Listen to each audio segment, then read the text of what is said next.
Oh, the other night she met me at the front door wearing a see-through negligee. The only trouble is she was coming home.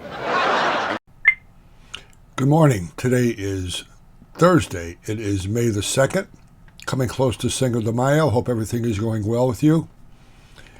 I was thinking back to the days of college. Back into the 50s, you took a look at what were college students doing.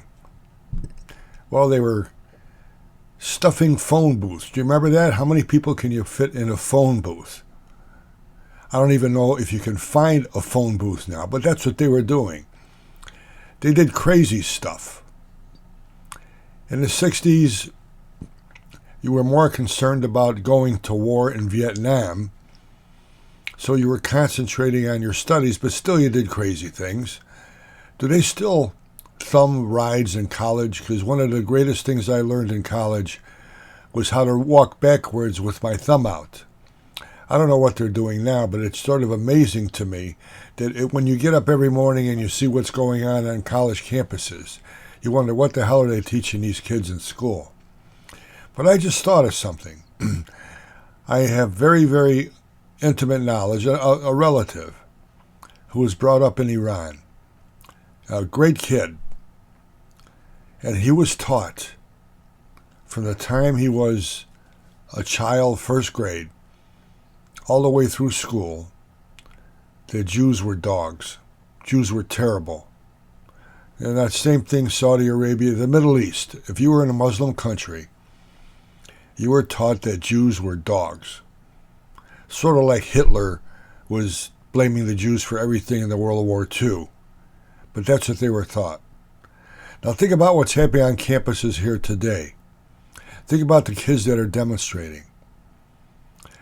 Not from the United States, but there are people there that are from the Middle East. That are in this country on student visas, whatever you want to say, that are here because most of them came during the Obama administration. Thank you, Barack Hussein. But they were taught, if they still are, and I imagine they are, that Jews were dogs. Because I can't understand the hate for Israel that's going on now. I just don't fathom it. I don't understand the hatred of any race. But what's going on now, I think, is a reflection of what's going on in the schools in the Middle East, in the Muslim areas, that's overflowing here, and that's the problem. It's not the American students. It's not the students taught here in the United States. It's the students that were taught overseas. And you can understand, they wrote that book, Everything You Wanted to Learn, You Learned in the First Grade. That's basically how it is, how you treat other people, how you feel about other people, right from wrong. And now you can see how the Middle Eastern thought is permeating the United States, which is terrible. The Muslim countries are not synchronatic with what we do here. Religion is a very, very powerful thing. The strongest wars in the world were fought over religion. So I think we have to remember that the students that are coming from overseas, especially from Muslim countries, were taught differently than here.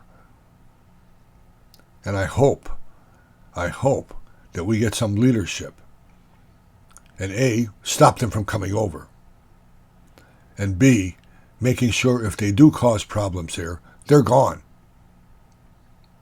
And making sure that our educational system doesn't fall into the trap that has happened in the Middle East.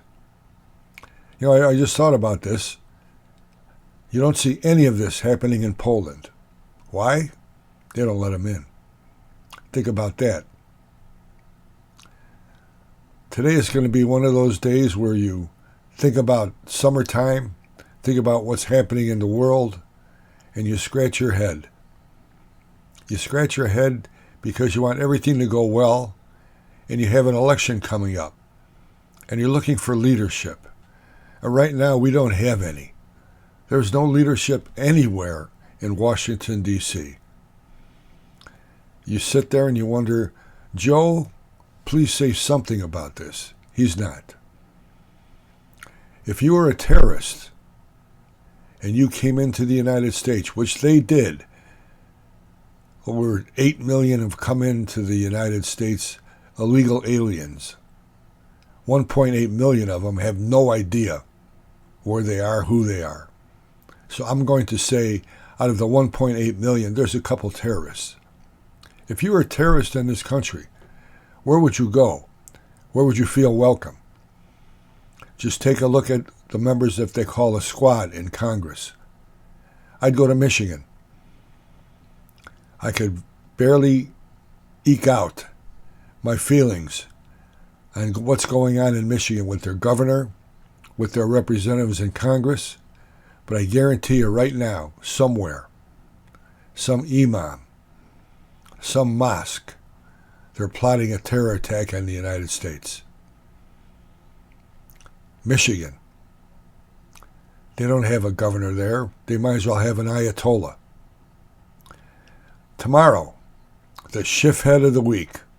Again, a superb array of idiots, the Mo Curley and Larrys of our time, the Adam Schiff wannabes. Friday on the Howdy Boomy Show. The Howdy Boomy Show on the YouTube channel. Just punch in Howdy Boomy. You'll find it. Go to howdyboomy.com for memories for the baby boomer generation, great wall art, videos, puzzles. The Howdy Boomy Show on YouTube. God bless you. The Howdy Boomy Show, truth, justice, and the American way. Let's make America great again. God bless you. God bless the United States of America.